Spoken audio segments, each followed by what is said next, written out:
Alright, welcome everyone, we've made it! We're in the playoffs for the Dota 2 Canada Cup. Of course, this is our first quarterfinal of the winner's bracket. I, of course, am Niz. Hopefully you've been watching us as we worked our way through the group stages to get here. We started, well, after the qualifiers. We started with 16 teams, 4 groups of 4. We said goodbye to Pain Gaming, Isurus, Black Sheep, Root Gaming, a team with Fluff and TC, by the way. Ridiculous that they got knocked out. Anyways, Complexity, Rebel Des, the NEL Goons, and Void Boys. But the 8 that advanced, we're going to see 2 of them tonight, obviously. Champions of Summoner's Rift, 10 seconds eHug, remaining. Wheel Wreck While Whistling, the North American Rejects, 5 Not seconds Today, remaining. Leviathan, and finally Top 5 and Boreal East. Reserve time. It's shaping up to be a good one. We've got the prize pool right now sitting at $11,632. You can increase that by buying an in-game ticket for $8.99. 12.5% of that goes to actually increasing that prize pool, so that's a way that you can support the tournament and support the players. Definitely, I'd recommend checking it out and getting yourself a Sven set while you do so. But I did some quick stats. Now I'm not Cart or I'm not any of the guys from the Standard Deviants, but I did some quick stats and just looked at kind of the top performances of the tournament so far. And maybe we look at KDA and Jimmy himself, Mr. Red Bull. Or you like Red Bull or Monster, or Dire team ban. like sitting on your couch or heading to the gym to go work out and spraining your ankle. It doesn't matter. You got to support this guy because he's insane. He's been playing insane this tournament. And maybe returning to old form? I don't know. Maybe it's too early to say. But he's on top for the KDA. He is an average of 14 KDA. Now, just to put that into perspective, second place is Jeppins on Boreal at 9.8. Third, Fogged, 8.57. But then the next two, Sorrow and Gamer of eHug, 7.56 and 6.64. So they're Sorrow and Gamer 1, 2, 3 are up there, and they played 5 games. Whereas Summoner's Rift, they only played 3. But still, Jimmy, oh my goodness.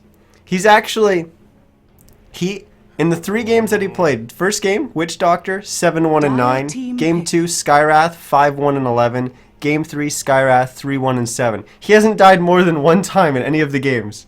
In fact, the only one on his team that has died once was in Game 2, which was Banana Slam Jamma. He only died once as a sniper against Leviathan in a game that was less than 27 minutes long.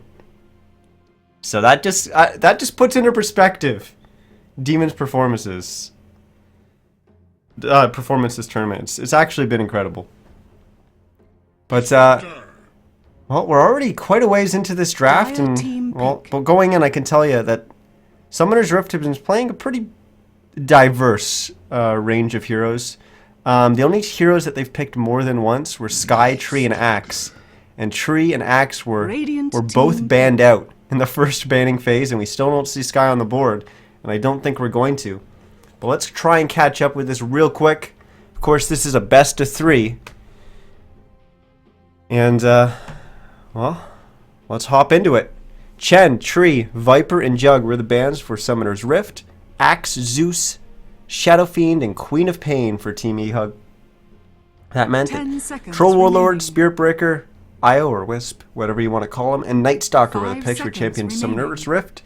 Sniper, Earthshaker, Disruptor, and we're still awaiting Team eHug's 4th pick. Reserve time. We're of course their picks. So it looks like right now we've got Team eHug's mid with their Sniper and their support duo with their Earthshaker and their Disruptor. Still waiting on, I'm guessing what's going to be their offlaner here. So whatever Infinity is going to be playing. For Champions of Summoner's Rift, well, it's a little bit more disguised, I guess. Somewhat. We know there's a Troll Warlord. He's going to be probably safe lane. We know the Wisp is going to be supporting. Where he's going to be, we're unsure. Now, we've seen Night Stalker get picked a few times in the tournament, and he's actually been getting picked a decent amount recently. Certainly not as much as a Troll or a Sniper. But we have seen him starting to get picked again, and he's actually been played as the 4 for the most part, Dire team which is banned. really, really interesting. But it does fit into the meta when you think about it. Teams are a little scared, and they were for a while, and they certainly still are, scared of the rubber band or the comeback mechanic, whatever you want to refer to it as. 10 That seconds idea of remaining. if you get really far ahead, all of a sudden you can lose that 5 lead seconds very, very remaining. quickly 5 seconds through getting remaining. picked off. So we see heroes like Radiant Treant team Protector, banned. who give you a lot of vision early on, but also scaling through the rest of the Dire game as team you get that pick. Egg Scepter on the tree. Early game, of course, his Invis allows him to place more aggressive wards that typical supports wouldn't be able to get up. And Night Stalker kind of gives you that same thing, that extra vision so you don't get picked off, you don't give those big streaks or those big net worth differential pickoffs to your other team. So of course Night Stalker does that with once he gets Egg Scepter up, and then you add a gem on top of that, you can get rid of any kind of aggressive wards coming 10 out from your seconds opponents. remaining. So interesting and intriguing to see seconds Night Stalker to remaining. come out, but certainly not that out there. eHug didn't pick up their offlaner with their 4th pick. They decided to go with Reserve time. Storm Spirit, so looking at that, I'd say Sniper is going to be sliding to the safe lane, which I think is a good pick. It's a hero that, or a good decision, as Sniper is going to be able to zone out whatever offlaner Summoner's Rift chooses to put there, whether it's the Spirit Breaker or they try some dual lane. Interesting, they're going to add a Wind Ranger. Radiant So we'll try to team analyze that in a second. As the last 2 bans were Clockwork and TA. Nothing too surprising there, as well. Team eHug banning out the TA. I believe Brax played it once in the tournament, and he did quite well. He's been doing well all tournament long. So they chose to remove that. But very interesting, the fact that 10 obviously we seconds have all our remaining. support squared away, but Vengeful Spirit and Lion weren't touched. 5 all. seconds remaining. Not picked, not banned. Interesting.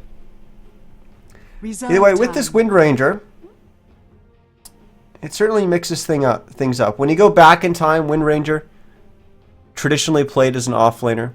10 Then she seconds became a remaining. support, kind of position 4.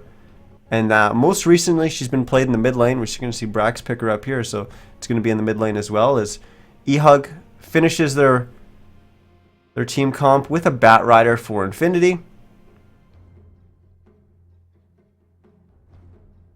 Now we get to find out what's going to go on with these lanes. So immediately, I'm kind of cheating here because I can see who's picking what. But it looks like it's going to be an offlane Spirit Breaker with a support Wisp and Night Stalker. So Night Stalker once again filling that 4 role, and it's going to be a Jimmy Night Stalker. It's going to be interesting.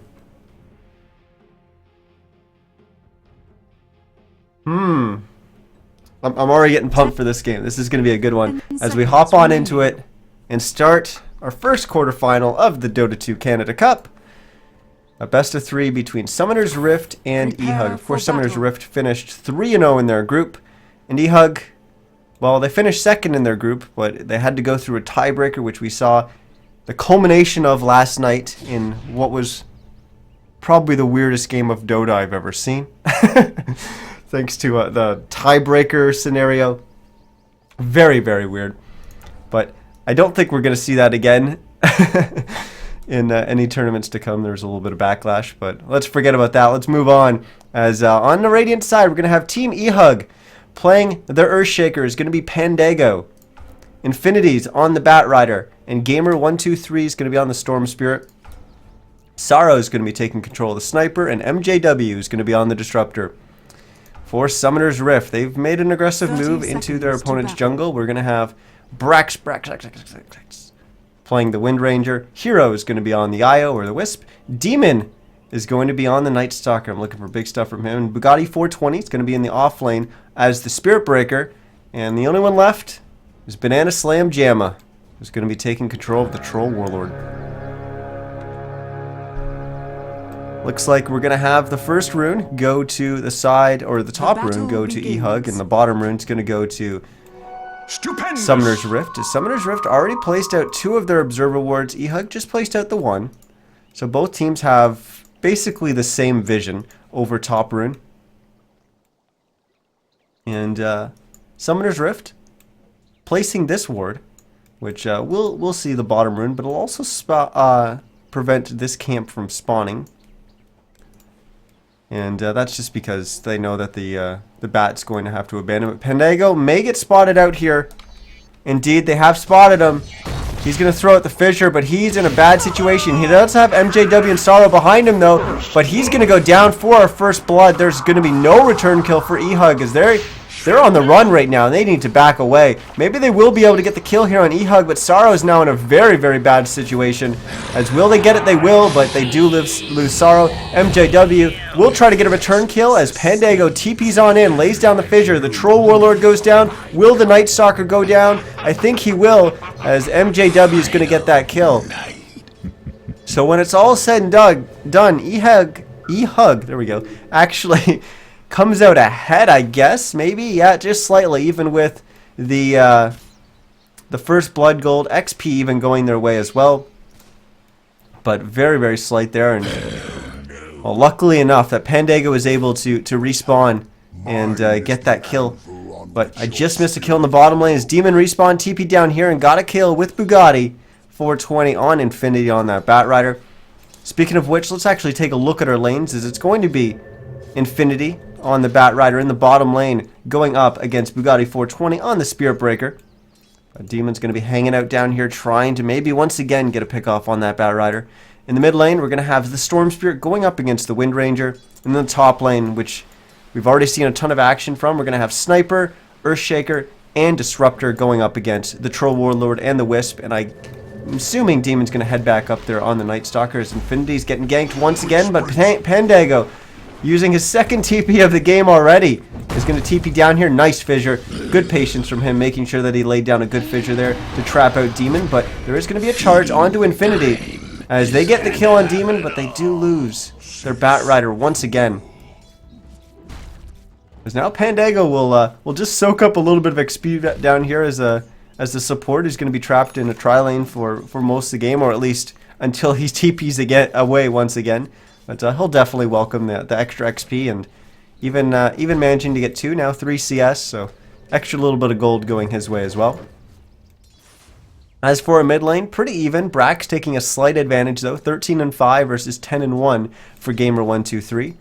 As Demon still hasn't gone back up to that top lane, as he's actually going to go and try and grab this bottom rune. Pandago's got the same idea, but Demon's going to get there just a slight bit sooner, as he's a Night Stalker, so he's slightly a little bit faster. But Bugatti 420 charging on in as they're going to try to get the kill here with Demon on with the double damage. Pandago will get the fissure off, and now they're going to try to chase, but they're going to chase right into Gamer123, who will make sure that they turn away and leave that Earthshaker alone. Pandago will probably head back to the fountain, get his HP and mana back up. Demon maybe sensing that Pandago is going to come back, but it's not going to be the case. Top lane, Banana Slam Jamma just going a little bit of aggressive here. He's not going to be able to get a kill on Sorrow. Certainly not when the glimpse comes out either. Demon's still waiting. Still waiting for that Earthshaker to come back.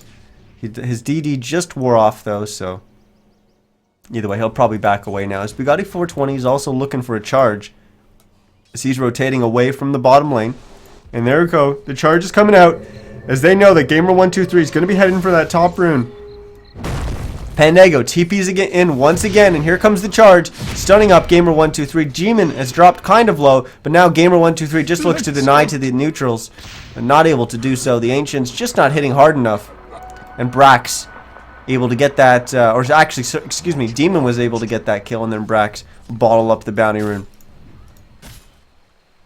Bottom rune is actually still there, but Bugatti 420 will make a rotation down there and gladly take that regen rune and go back to his lane up against this Batrider, who has welcomed a little bit of farm after dying twice in this game thus far. Surprisingly, we just had our Disruptor rotate away from the top lane as MJW tried to assist in that mid, so he's actually leaving Sorrow up here alone in the top lane, but I guess it's not the worst. It's just a Troll Warlord and a Wisp that's actually been quite passive. We've got Sorrow, or sorry, Gamer123 just hit level 6 in the mid lane. Brax has been 6 for a little bit, but obviously it's much more important for that Storm Spirit to hit 6. As Demon once again hunting for a kill. He's going to find Infinity, who's not quite 6 yet. He doesn't know that Gamer123 is there. Nice wind, power shot coming in from Brax as he's now wind running in, trying to assist, but MJW will glimpse him away. Infinity still in trouble. He needs Gamer123 and MJW to come and help, and they will do just that. There's a nice power shot from Brax will finish off MJW, and Gamer123 and MJW will drop Demon. Sorrow now will actually make his way down to the bottom lane as he's fed up with being in the top lane unprotected. His Pandago will get charged by Bugatti 420 in the bottom lane. The fissure, or not the fissure, the totem stomp, whatever that thing's called, stuns him up for a bit, but not long enough to allow Sorrow to finish off that Spirit Breaker, which he will do after the Earthshaker has fallen. Brax now just finishing his phase boots, as he's our top CS in the game, 35 and 11. But Troll Warlord just last hits a creep and goes 35 and 16. Gamer123 a little bit behind now as he's 25 and 1. Nice shackle shot will stun him up, and Demon almost able to get there in time. Had he been able to land a silencer, that would have been a kill for sure, as it's nighttime. And just how long is that silence? 5 seconds. Then it would have been followed up by a void for not only that extra bit of damage, but that extra slow, as Demon even places an observer ward here up on the high ground, giving them a little bit more vision to initiate onto the Storm Spirit. Maybe that was actually that was certainly the reason why he wasn't able to catch that silence, as they lost vision there for a second. But now Demon and Brax will go on the hunt here. I don't think they realize they're in the middle of 3 heroes, as Infinity's going to come from the jungle with the Firefly popped. No mana to use Lasso, but they should be able to get a kill here on Demon, as he's gone way too deep. As Red Bull gives you wings, and certainly Night Stalker has wings, but I don't see any way that he's going to be able to get on out of here, as it's just a matter of time before he's going to go down. Radiant's top tower is under attack. Well, how has Sorrow been able to recover here? He's just hit 25 CS, 1-1 and 3 right now. Thankfully, he hasn't died in the top lane. Radiant's top tower is under attack. Well, he died once, but that was our initial thing before anyone even got situated up there. But he hasn't died since, and maybe Summoner's Rift is going to look to change that. As Bugatti 420 is still just sitting in the lane, but right behind him, Demon has TP'd on in, who's actually going to make a rotation through the bottom rune and pick that up as we're approaching the 8-minute spawn. And we're just going to hit daytime as well. Brax is actually going to take the bottom rune, which will be a haste, so he'll bottle that up. And maybe Demon will just sit mid and soak up whatever XP he can to get a few more levels under his belt. Keep in mind, this is a position 4 Night Stalker, so he doesn't need the most farm, or certainly the most Radiant's XP. top tower is under attack. But with rotating that sniper away from the top lane, Banana Slam Jamma has been completely free to farm here on the Troll Warlord. Now putting a little bit of pressure on this tier 1, but MJW is going to rotate on up here. And maybe they're going to go after a TP from one of the heroes and try to trap him and lock him down with Radiant's a kinetic field is and under a glimpse. attack. They will use... Radiant structures are fortified. They will use the glimpse there. And now Hero is going to rotate on in. Same with Demon. So it doesn't look like there's going to be any response from eHug, as the tier 1 tower will go down. Tower has fallen. We still wait for Gamer123 to really go on the offensive here. We've seen him doing a lot of responding, as you know, a lot of it has actually been initiated by Demon, just being that super aggressive player that he is, going into the Radiant jungle, and then Gamer123 rotating from the mid lane in response. But we haven't seen Gamer123 really go on the offensive, really look for those pickoffs. He is just level 8 right now, so he's not that. It's not that he's had that much time to really go and do it. But certainly, I'd like to see him do so shortly. As maybe Bugatti 420 is potentially one of those targets, as he's charged away a few times, but for the most part, he's just kind of stuck down here. The thing I wonder is do they have enough lockdown to be able to bring him down before he's going to be able to charge away? Certainly they do, now that Infinity just picked up the Blink Dagger, so Blink Lasso will allow them to do so. Radiant's middle once again tower is under attack. rotates to the bottom lane. This time Hero's going to bottle up the bounty. I realized I just said the bottle lane, but bottom rune. There we go. Is that now MJW and Infinity? Well, they were sitting in the top lane. They're going to rotate away, but right under the guise of the Observer Ward from Summoner's Rift. Notice both wards. This one you can say is offensive, but also defensive. But certainly this top one is it's kind of the same actually, offensive and defensive. But those wards largely allowing Summoner's Rift to play a lot more aggressive. You take a look at eHug's wards, certainly a very defensive ward here, and even the one covering the bottom rune. All these wards are basically doing what they can to protect the bottom lane, which is where Sorrow finds himself right now on the sniper, and he's been here for quite some time. Summoner's Rift, they've made a couple rotations to the bottom lane early on, but those were to gank the Bat Rider. We haven't really seen any of those rotations to really apply pressure to the sniper since he's moved down here. But it has been a relatively passive game, and I say that with the score at 7-7, 11 minutes in, which certainly doesn't scream passive. But it has actually been quite passive. In the last couple minutes, we haven't seen too much movement. As we might see a little bit of that as Infinity just TP down here to the bottom lane, and MJW's down here as well to join up with Pandago and Sorrow as they look to potentially get a pick off here, as Bugatti 420 will sit behind the tower. He does have two allies close by. It's the Troll Warlord and the Wisp, as they're taking down an ancient stack. But right now, eHug clearly grouping up in this bottom lane. But while that's going on, Brax farming the jungle, Demon taking advantage of this free space and farming the top lane. It did just hit nighttime though, so expect him to rotate away. And certainly with it just hitting nighttime, I don't think eHug's going to want to go on the aggressive here. Sorrow needs to be careful. Those heroes have kind of moved up, or at least the Wisp has, right behind the Spirit Breaker, and we're going to start seeing a rotation in from Brax. Well, he checks the bottom rune. He even uses a power shot up here onto the high ground to scout for him, as he didn't have vision from an Observer Ward. As Infinity's going to use that Blink Dagger in the first lasso of the game onto Hero, and the Assassinate is going to finish off that kill as well. Bugatti 420 trying to run away, but we're going to have a kinetic field trapping Demon. Is now they're going to switch right back to Bugatti 420 and get another kill there. Gamer123 getting him down there. Is in behind, we've got Banana Slam Jamma, who's thought better of rotating in behind, as he's just going to back away. But Brax got caught out there as well and dropped. And now, on the back of that, eHug's going to look to bring down this Tier 1 tower. As will they be able to do so before the response or any kind of reply from Summoner's Rift? As we've got TP coming in from Hero, but looks like Demon and him are going to head to the mid lane where Banana Slam Jamma are right now. As actually the Troll's just going to go straight for the Tier 1 tower. This may end up being a trade just because Troll is Troll. We'll at least force out the glyph. Bottom Tier 1 will also get glyphed, but it should go down here shortly.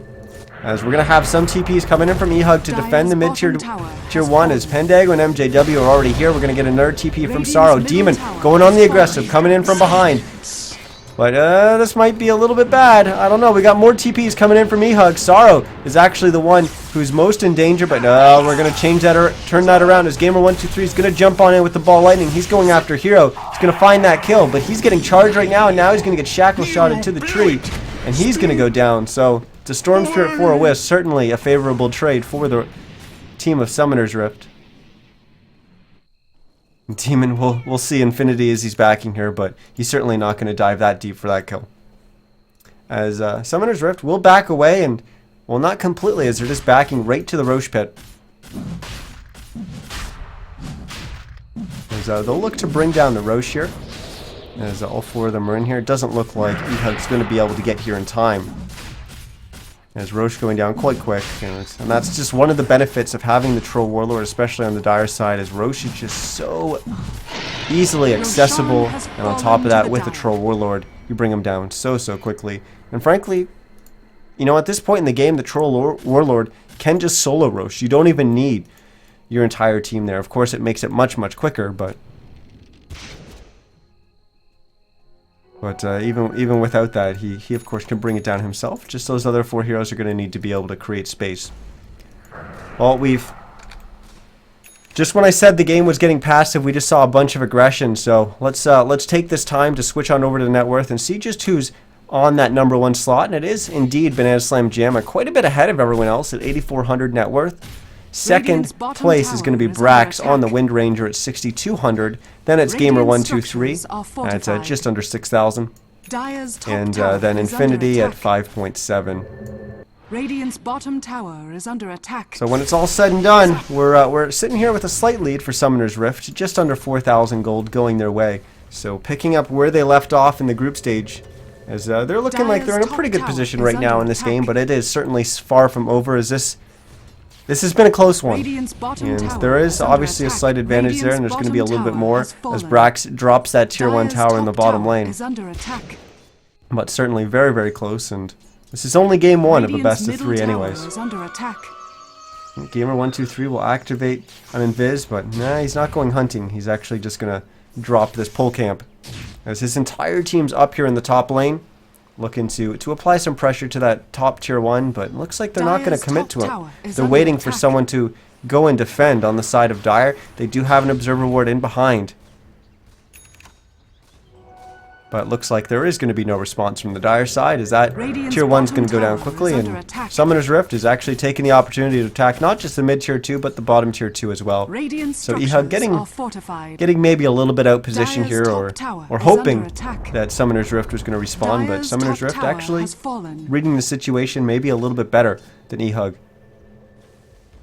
As the Troll has rotated away from the mid lane, and he's going to join his team in the bottom, as they're going to keep putting pressure on this bottom tier 2. We are going to get some TP response coming up from eHug as the Knight gets popped by Demon. And it's going to be very difficult for eHug to move up and retake this position. But Infinity with a lasso certainly could do so, but the shackle shot is there and on point by Brax. They do drop the Troll Warlord. He'll be back up in a second thanks to the Aegis, as Glimpse will send Bugatti 420 back, and they may even drop the Troll Warlord here again. But oh my goodness, great play coming up from Hero as he uses that relocate to bring the Troll Warlord back, just back in behind the fight, not all the way back to the fountain, but huge play by him. He will come back in just a second as they're going to use the Fissure to stun up the Wisp, but Summoner's Rift knew that that situation was going to happen. So they lose the Earthshaker. They do get the kill on the Wisp, but it is a 1-for-1 trade as Infinity blinks forward, and he's going to get focused down, does get the kill onto Brax. Now Bugatti 420 charges on in, and he's going to run right through everyone and out the other side as Banana Slam Jamma will trade. As we've got MJW trying to find Bugatti 420 here, but he's got no vision of him to interrupt. He did have Glimpse up, I believe. Yes, he did. As it was just him and Sorrow. Sorrow was maybe a little bit far, and I don't think he had Assassinate up there, even if he did. Of course, he would have needed vision to cast it, so he would have had to cast it before that Spirit Breaker went out of vision. But what a fight. What a fight. I think eHug came out of that just slightly. But there was certainly some big trades, big plays there, certainly coming out from the Wisp. Hero with that relocate, saving the Troll Warlord. He eventually went down, and actually both of them went down. But big plays by him there, just to keep that Troll Warlord alive for just a little bit longer. But it's really interesting to see a team fight like that, where it seems like every single time a hero went down on the other side as well. So there was constantly these 1-for-1 trades, 1-for-1, 1-for-1, 1-for-1. And that's very indicative of teams that are playing pretty much exactly the same level. You get a kill because you sense someone on the other team is out of position, and while you're doing that, you're maybe putting yourself, you're kind of going aggressive, and you have to punish him by maybe putting yourself just that one step closer to the enemy. And then of course your enemy is sensing that guy is just one step too far forward. We punish him, and you just end up with the initial guy who kind of overstepped his bounds dies, but then that other guy who had to overstep his bounds to punish him for overstepping his bounds goes down as well. So you get these 1-for-1 trades constantly. As you see, pressure being the mid tier 1, there are heroes from eHug smoked up behind, but they will get popped, or at least some of them. They'll actually even pop the dust to reveal, because they thought maybe someone was invis. It could have been the Spirit Breaker with his Shadow Blade, but it wasn't the case. It was just a hero getting a little bit close. So they back away, and Summoner's Rift will get the deny on the tower, as Gamer123 is going to get caught in the jungle by Brax and shackled in place as he drops him very, very quickly. He does have an Egg Scepter. As we're going to have a relocate in the top, as they're going to go on Infinity here, and they make quick work of him as he's going to drop.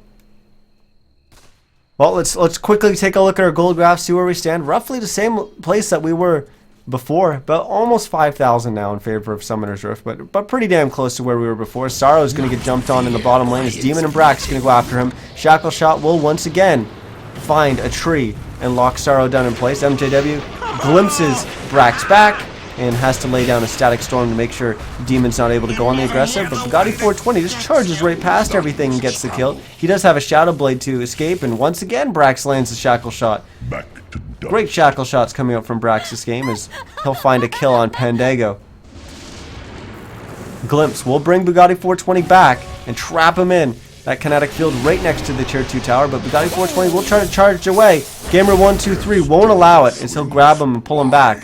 Infinity trying to find a lasso target, but there's going to be no one close enough on the side of Summoner's Rift.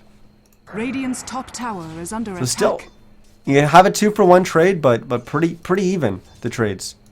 While it's going on, Banana Slam Jam in the top lane, dealing damage to that tier 2 tower.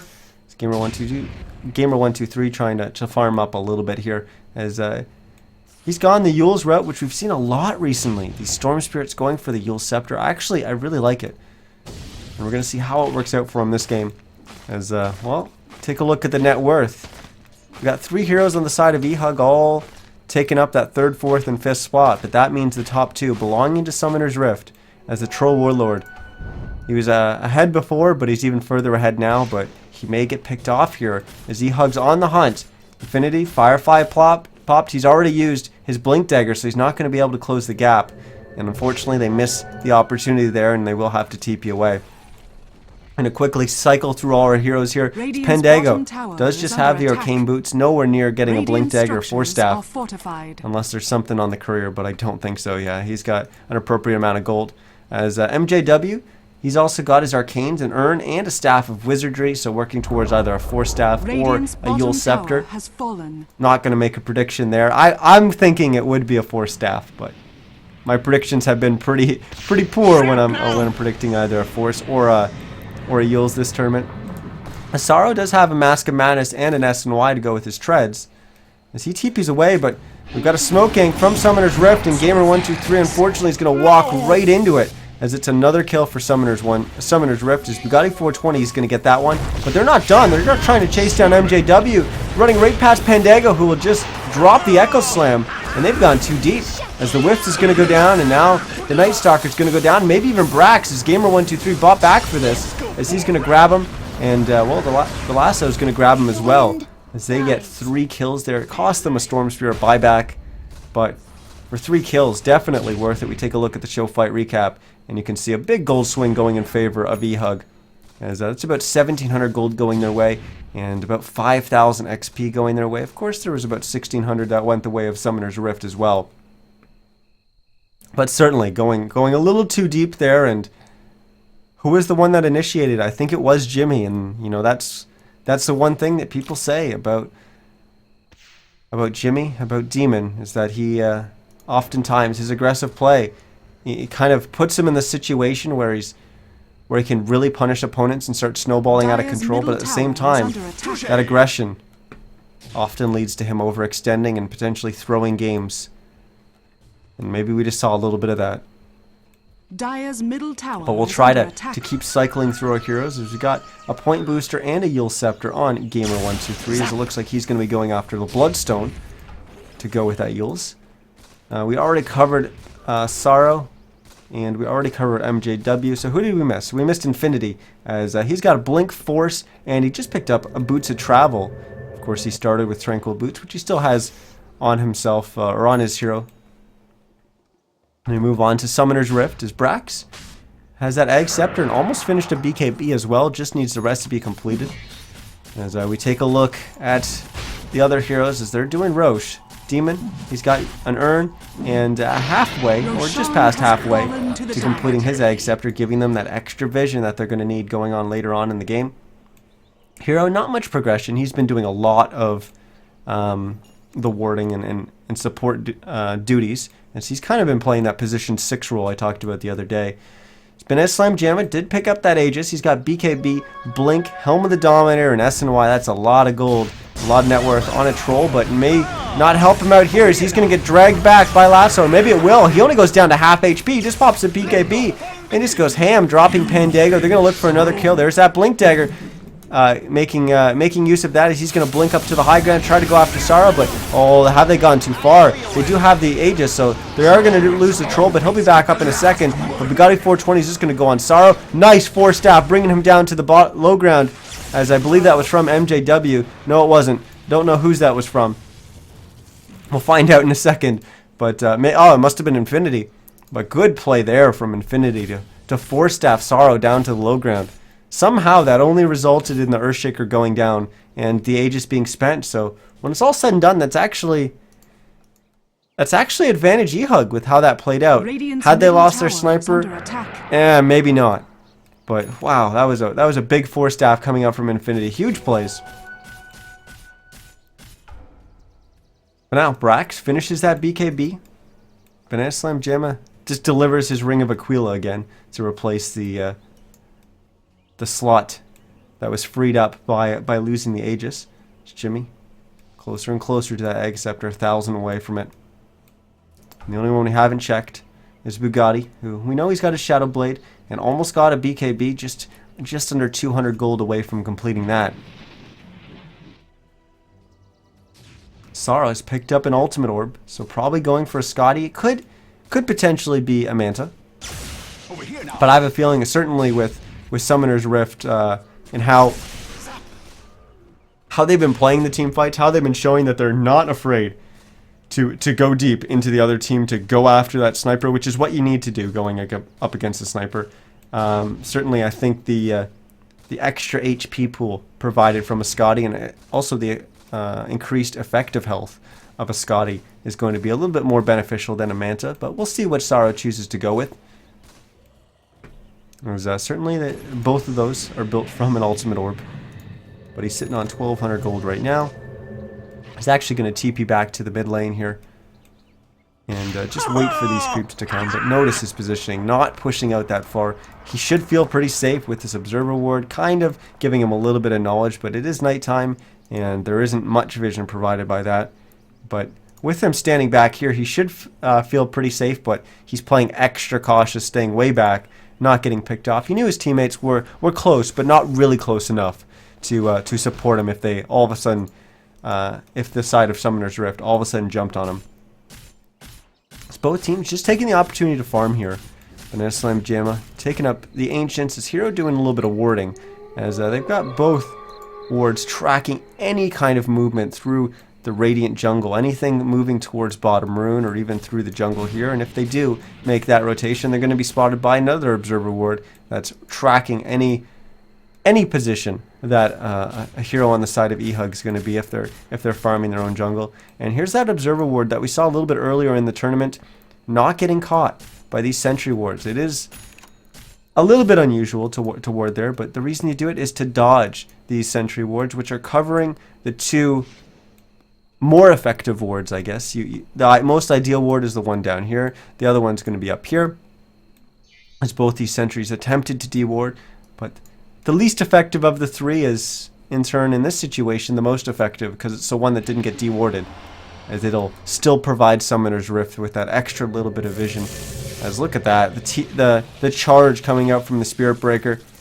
The only reason he made that play is, well, he made it for two reasons. One, to track where the vast majority of those heroes on eHug were rotating, but he did it because of vision provided by this Observer Ward. And eHug certainly knows that there was vision being applied, and he did that because this Observer Ward's about to expire. So if eHug says, well, it's pretty obvious they had vision there, we need to counter ward it. We already have Sentry Ward here, we already got one down here. We know through our rotations there that there's not wards in those locations. We know the only place left available is that pillar. So we certainly know that one is there. And if they choose to devote a Sentry Ward to take it down, that's another 100 gold wasted. And maybe just trying to bait that out a little bit was Bugatti 420. I don't know if eHug will will actually sentry that up, as they've already spent a lot of gold. We see 500 gold worth of sentries on the map right now. And did they even find an observer ward with those? I don't think they did. Hero showing that he is definitely a very, very strong support, especially when it comes to warding. I think on day one of this tournament I said that Hero is probably, if not, the highest skilled or strongest support player in this tournament, and demonstrating a little bit of that right now. As eHug has smoked up, and they're going to find Banana Slam Jamma, as the Troll Warlord is going to go down to start this all off. Gamer123 dove pretty far past to try and get another kill, but they will get punished for doing so. He did find a kill onto Hero, but certainly not the kind of trade that you want, especially after your team just got a pick off on the Troll Warlord. Will eHug still stick around and try to push this mid tier 2? Looks like both supports are backing away, and yeah, the cores will think better of it as well, but maybe not. Sorrow's standing up here kind of boldly, but the supports will come back, and coming behind him here is Infinity will come back as well. The only hero that's actually in the mid right now is Demon, but his allies are coming in as well. eHug's baiting Sorrow here as Bugatti 420 charges on in, but knows it's a bait as he's going to back away immediately so he doesn't get trapped by anything. Brax once again finding a shackle shot. This time it latches Infinity and Pandago, allowing them to get the kill on that Bat Rider. Pandago trying to run away. There's a nice kinetic field there preventing any kind of pursuit from the side of Summoner's Rift. So we do just lose the the Bat Rider. Troll Warlord's going to be respawning in just a second. So eHug, they were a little apprehensive of sticking around there, and maybe rightfully so, as they end up losing their Bat Rider there and not really getting anything for it. As we just hit the 32-minute mark, and well, that's 11,000 gold lead for Summoner's Rift. They've been increasing throughout the game. It seems like eHug's been hanging with them, but Summoner's Rift just able to eke out that little bit of extra farm, and it's certainly starting to show as we get further and further into this game. Take a look at the kills though, 21-19. Still eHug having more kills, and actually they've closing the gap a little bit. Sorrow is catching up to the Troll Warlord, but still just under 4,000 gold behind, as Sorrow's now matching the farm of Brax, which certainly he wasn't before, as he was a little bit behind the Wind Ranger. Still haven't got Gamer123 and that Storm Spirit as high of a net worth as I'd like. But they'll look to maybe get him a little bit more involved. As we see Banana Slam Jamma once again farming up the Ancients, as he's almost got a full Scotty in his stash. He just needs to buy that last Ultimate Orb, and he's only 800 away from completing that. I do have a plate mail getting picked up by Bugatti 420, so probably going after an AC. It could be a Shiva's, but probably an AC. Demon has picked up that gem to go with the Egg Scepters. He's got another Ogre Club, so probably going for a BKB. But I think what we're going to have is Summoner's Rift just making a rotation here as a group through the Radiant Jungle, just de-warding whatever they can. As they've already found one Observer Ward, they know that there's a sentry here. But definitely not going to go after it, as they're just going to go and keep trying to find some Observer Wards, as eHug continues to spend bucket loads of gold on sentry wards. Now with Demon's increased vision, they can safely do Roche right now without worry of eHug coming in and engaging on them. And look at how defensive eHug is playing right now, as they're all in and around their secret shop, as they were certainly scared there, and I think they knew that Roche was a possibility, but they were more they knew that they were going to have to give up Roche, but they were more concerned with making sure that they didn't get picked off and then give up Roche, or get picked off, get punished by losing maybe their tier 2 tower and then lose Roche as well. So playing a little bit safe, and I think rightfully so, is Brax almost done a Daedalus. And he's going to be the one holding the cheese. Of course, we had the Aegis going once again on the Troll Warlord, who has just finished his Eye of Scotty. Demon's got the Courier in tow. That's because it's got a smoke, as they're going to pop it as 4. Or 5, I guess, if you want to include the Kobold Foreman, who's got his chalice in hand and he's ready. He's ready for a gank. But we even have Brax down here. He's hiding in the trees. As he's making his way through the trees, being as stealthy as he's using the power shot to get there. As they're trying to maybe set up something here on one of the heroes. But look at this. Look at the drawing on the map coming up from MJW, circling his jungle. Or I guess that's not really a circle. I don't know what that was. But effectively circling his jungle, saying, hey, they're all in here, guys. Let's stay away. And look at the positioning from eHug. 4 of them sitting in their base. The only one not there is Gamer123, who's all the way across the map from where they believe Summoner's Rift, and rightfully so, where Summoner's Rift is. As for item progression, Bugatti 420 still. Where's that AC? The Daedalus is going to fly in for Brax. Gold for me. Demon's holding on to the Helm of the Dominator for the Troll Warlord, so as soon as he goes down, Demon's probably going to pass that Helm of the Dominator over to the Troll. As once again, Bugatti 420 charging on in. He'll actually cancel, but cancel in a position that traps him in the trees, but good guy Brax power shots and gets his, destroys those trees, get him out. The mid tier 2 just went down. Sorrow has finished the Eye of Scotty, so definitely going with the more defensive item choice there, and I think it was definitely the right one. As he's also picked up an Ogre Club, so now he's going to go for the BKB. Pandago sitting at 800 gold.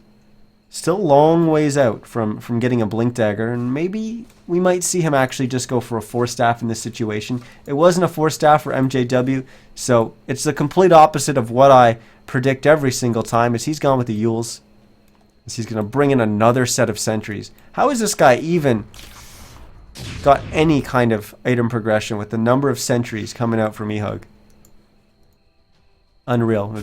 Now Summoner's Rift prepare to push this top tier 2 tower, and looks like it's going to be a free one as eHug not responding to it. They have just walked past this observer ward and they got pinged out. So Summoner's Rift recognizing the fact that eHug not going to be coming to defend that tier 2, and I think that would have been expected even without the observer ward vision. Pandago gonna lay down the fissure just to stun up the Troll Warlord, but there's certainly gonna be no jump coming out from eHug, as I'm gonna back out here, and it's going to be a very distanced engage if there is going to be one from the side of eHug, but it doesn't look like Summoner's Rift is going to stay around long enough to find out.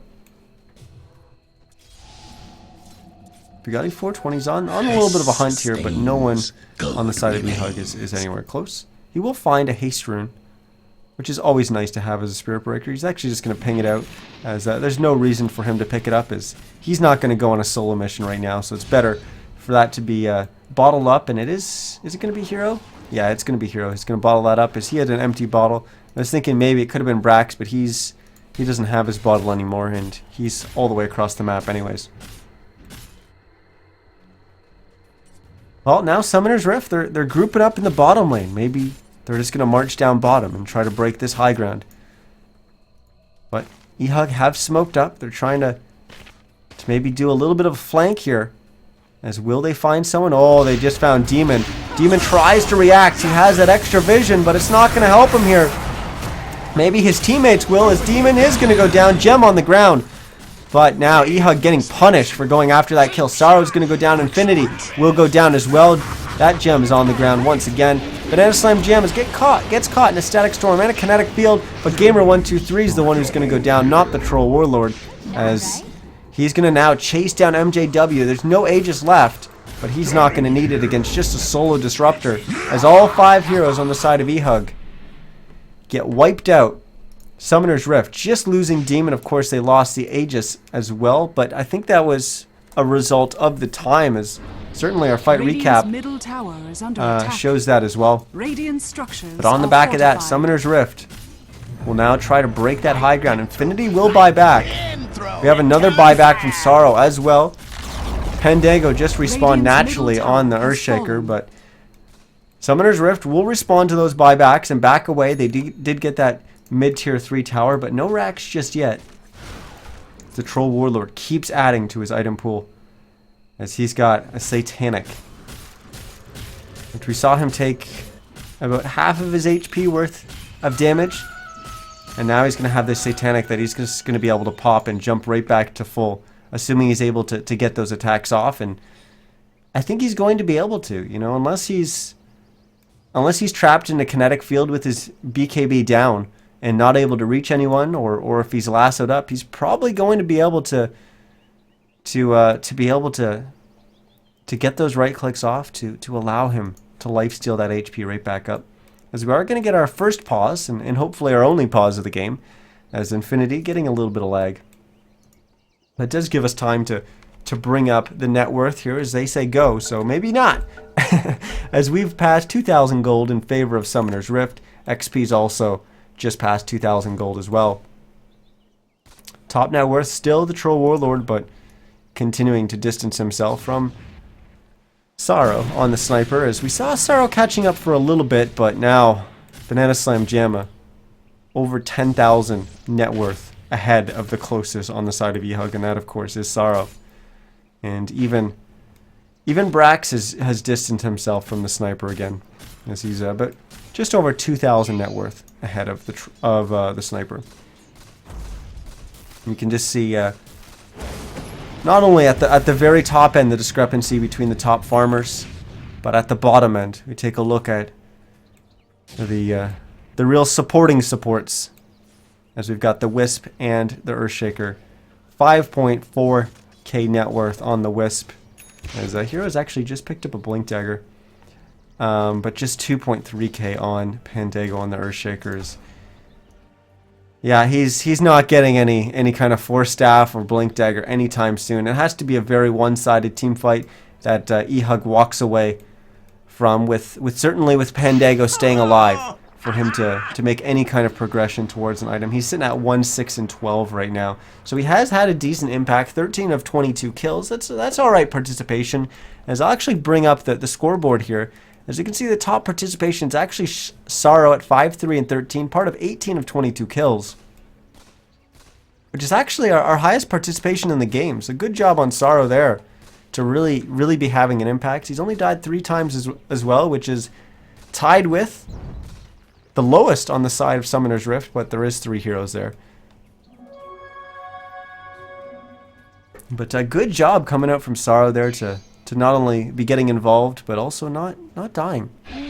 And a lot of that can be attributed to the supports and eHug as well, protecting him. Gamer123 may need a little bit of that protection, as he was getting charged by Bugatti 420. He was shadow bladed. He tries to back away. And it wasn't an AC, it's a Shiva's, as that's going to get finished right now. Courier delivering those items. See, Troll Warlords also switched to Boots of Travel. Brax has taken his bottle back, as he had passed the cheese to there we go, it's on Bugatti 420, so that freed up that spot, so he just brought his bottle back, as he's also got a Blink Dagger, but more importantly, in that bottle, double damage. This looks like Summoner's Rift is going to keep the lanes pressuring and look to probably drop back and take Roche as soon as it's up. It can be spawning or it will be spawning in less than 30 seconds. Of course, Summoner's Rift don't know that exact timing, but they do know he can start spawning from now on, as it has passed the 8-minute mark. But they may even... Yeah, they're still just threatening high ground here. I don't think they're going to commit to this, but as I say that, Bugatti 420 jumps on in, pops the Shiva's Guard and his BKB, and Nether Strike on Sorrow. He's blowing everything, but it did get them the kill on the sniper, and that's the important part. As we're going to see the Static Storm and the Kinetic go down. It's not going to trap anyone. Bugatti 420 will charge on to the Earthshaker. The melee racks has gone down. Summoner's Rift need to make sure they don't go too far here, as once again Shackle Shot landing, trapping both Pandago and Gamer123. Both are going to go down as a result. As now Summoner's Rift will back away. They've already got that melee racks. They just got a good amount of kills, and they force Gamer123 to buy back again. As well, we only have 3 heroes alive on the side of eHug, and Summoner's Rift recognizing the fact that they don't really actually have to back here, because they can maybe try to take top tier 3. As Gamer123 jumps on in, Infinity jumps on in as well. Oh, he will force staff himself out. He'll be okay. Brax taking some hits from the tower there as he was trapped in the kinetic field. But the top tier 3 will go down. Gamer123 balls in from the fountain, dropping Brax, but he won't be able to get out alive as he's going to go down. Bugatti 420 uses the nether strike to do so. And now they're going to try to chase. MJW has come too far out of the base. Fissure will block off their pursuit, but Bugatti 420 doesn't care about that. He just charges on over, but Glimpse sends him back. Banana Slam Jamma's diving the fountain, but that didn't work out for him as he's going to go down. Now Bugatti 420 is just going to pop the BKB and TP away, so maybe a little bit of recklessness coming out from Summoner's Rift, but I don't think it's a throw. They have dropped the top melee racks as well, and Hero comes back after relocating, and well, they knew that he was coming back, so they fissure him up and finish off that kill. So a little bit different than how I was expecting that series of events to go. Certainly I figured they would have just maybe not taken high ground, but then Bugatti 420 charged on in. They got the pick off on the sniper, then they were looking definitely good to take those melee racks. And once they did, then they really went deep.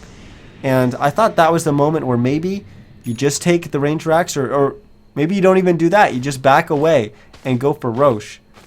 But they didn't want to have any of that. They just kept on the aggression, kept the foot on the accelerator, took the range racks, got a couple more kills, forced out a buyback, and then ended up taking the top tier 3 and the melee racks as well. Came out in frankly a better position than they would have been had they gone with the play that I was just saying, but certainly a little bit more risky of a play as, well, I guess some of it could have been prevented. The troll diving the fountain, maybe not the best plan. As he unfortunately succumbed to the million billion tower shots that come flying out from that fountain. Well, now Summoner's Rift, as they've actually been scouting Roche with the courier, so maybe they actually didn't know the exact timing of that Roche, which is possible. In the heat of the moment, they may have missed the Roche respawn time there. I find that a little bit hard to believe, as Banana Slam Jamma. Okay, he's put his boots of travel on the courier. He had a quelling blade, which he accidentally picked up, and now he's actually going to go without any boots. So he's got the Aegis, no boots. I guess he doesn't need boots. He's got S and Y. He's actually moving pretty damn fast as long as he's next to the Spirit Breaker. He's at 455 right now. That's actually ridiculous. 455 with the Spirit Breaker aura. 401. Yeah, well, it's dependent on, yeah. But yeah, he's got the Blink Dagger as well to refine his positioning. He's actually really need the boots, which is a little bit weird. But, you know, if you don't need them, you don't need them. Infinity pops the Firefly. He did just get spotted out. But Gamer123 is just going to jump right past everyone, but he's got the TP already channeling. But Bugatti 420 is going to do the same as he's once again jumping on Sorrow. Sorrow will get force staff back and just take a little trip to the fountain to get a little bit of HP, but he can't stay there long enough to get back to full, as he needs to come back in and help his team, and he's certainly doing so as Infinity is the focus target for Summoner's Rift. Static Storm has already gone down, and Infinity goes down, but he'll buy back. Pandago's going to go down as well. No buyback available for him. As Hero goes down as well. Now Gamer123 is going to try to get away. He will use that Yule Scepter. Doesn't really have much mana. Doesn't have a Soul Ring either. As I think he's going to go down. Brax has gone maybe a little bit too far as well, as he's going to go down. So 2 heroes dead on either side, but the tier 3 went down in the bottom lane. The creeps also getting the top ranged racks while this is going on. MJW is going to get tossed up in the air. Don't see him getting out of this. Ghost Scepter is going to allow him to get a little bit further. Maybe he will. He gets back to Infinity and Sorrow, as Summoner's Rift choosing not to chase, as they're just going to take down these racks. The melee racks going down, and soon the range racks will fall, as well as that's going to get mega creeps on the side of Summoner's Rift. MJW goes down. GG gets called, as Summoner's Rift takes the first game of this best of 3. Wow, we've got a good series. We've got a good series here. That was a good game 1. Obviously, Summoner's Rift definitely in the driver's seat for the majority of that game, and I'd say overall outplaying eHug, and certainly deserving of that win. They were just getting better pickoffs. They were a lot more efficient with the space that they had on the map. And eHug was, for the most part, just playing very reserved, playing very safe, not really taking those risks. We go way back to early on in the game when that Storm Spirit hit 6, 7, 8. Really just responding to what was going on the map rather than really putting that aggression on. So right from the get-go, eHug playing a little bit more defensive. And that's a little bit weird coming from a team that actually went aggro with their tri lane right off the start. And certainly there was a huge amount of blood shed right at the start of the game. And eHug actually came out ahead of that. But from that point on, it was Demon constantly on the offensive, and eHug kind of responding to that. And then Summoner's Rift just kept rolling with that. Just kept rolling with the aggression that they kept applying and just forcing eHug to play more and more safe. Well, we saw how it worked out for Summoner's Rift in Game 1 as they took that and moved to 1-0 in the series so far. But we do have Game 2 coming up in just a second. So we'll look to see if eHug can rebound and push this to a Game 3. Once again, this is a Dota 2 Canada Cup in our quarterfinals. As this is our first quarterfinals, so we got eHug and Summoner's Rift squaring off against each other, and it's setting up to be a really good series.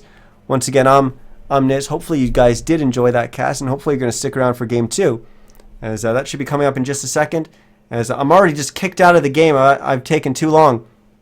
But make sure you hit that follow button on Twitch. Also find me on YouTube and on Twitter. But I've got to hop into the next one. So I'm going to throw it to the wait screen in just a second, throw the music on, but I have a feeling it's not going to be very long as I think the next game's already up. So see you in just a second.